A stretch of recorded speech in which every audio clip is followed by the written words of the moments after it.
Ok, esse vídeo vai ser bem curto. A gente vai ver apenas um método de como que a gente pode medir com facilidade um coeficiente de atrito.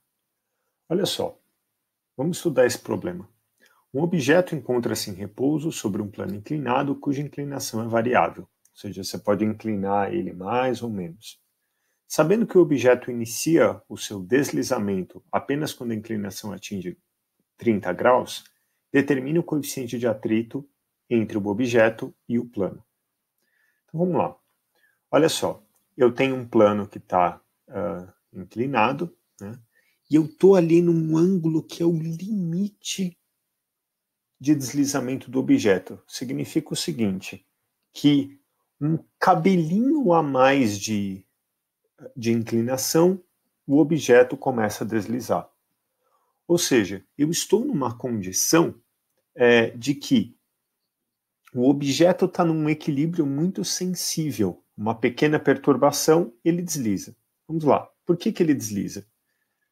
O deslizamento inicia quando essa componente x do peso, esse px, se torna maior do que a força de atrito estático máximo entre o objeto e o plano. Então, à medida que eu vou aumentando a inclinação, esse fpx vai aumentando.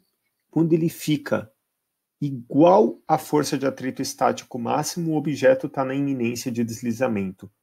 Um ângulo um pouquinho maior faz esse px aumentar um pouco mais e aí o objeto desliza.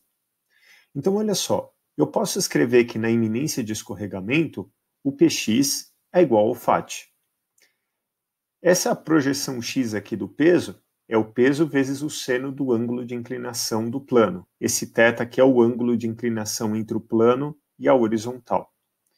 E a força de atrito é μ vezes a força normal. Só que no caso do plano inclinado, a força normal é igual a essa projeção y do peso. Portanto, eu posso dizer que a normal é igual ao πy.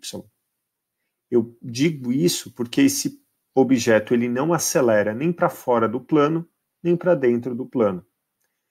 Nessa direção perpendicular ao plano, o objeto não acelera, portanto essas forças se equilibram. Então aqui no lugar da força normal, eu posso escrever πy, e esse πy é o peso vezes o cosseno do ângulo de inclinação do plano. Então, olha só para a equação que a gente obtém.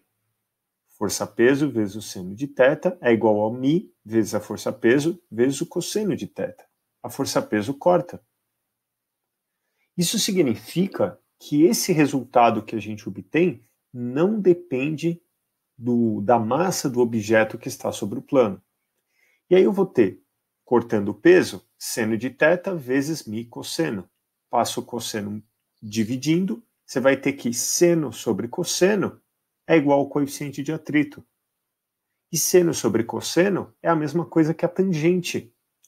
Portanto, o coeficiente de atrito, neste caso, o coeficiente de atrito estático entre o objeto e o plano inclinado, vai ser igual à tangente desse ângulo máximo de inclinação. Então, o coeficiente de atrito é a tangente de 30, né? Para esse par de materiais aqui, o ângulo máximo é 30 graus e a tangente de 30 é aproximadamente 0,58. Portanto, está aí, de um jeito fácil, a determinação do coeficiente de atrito sem precisar de um dinamômetro.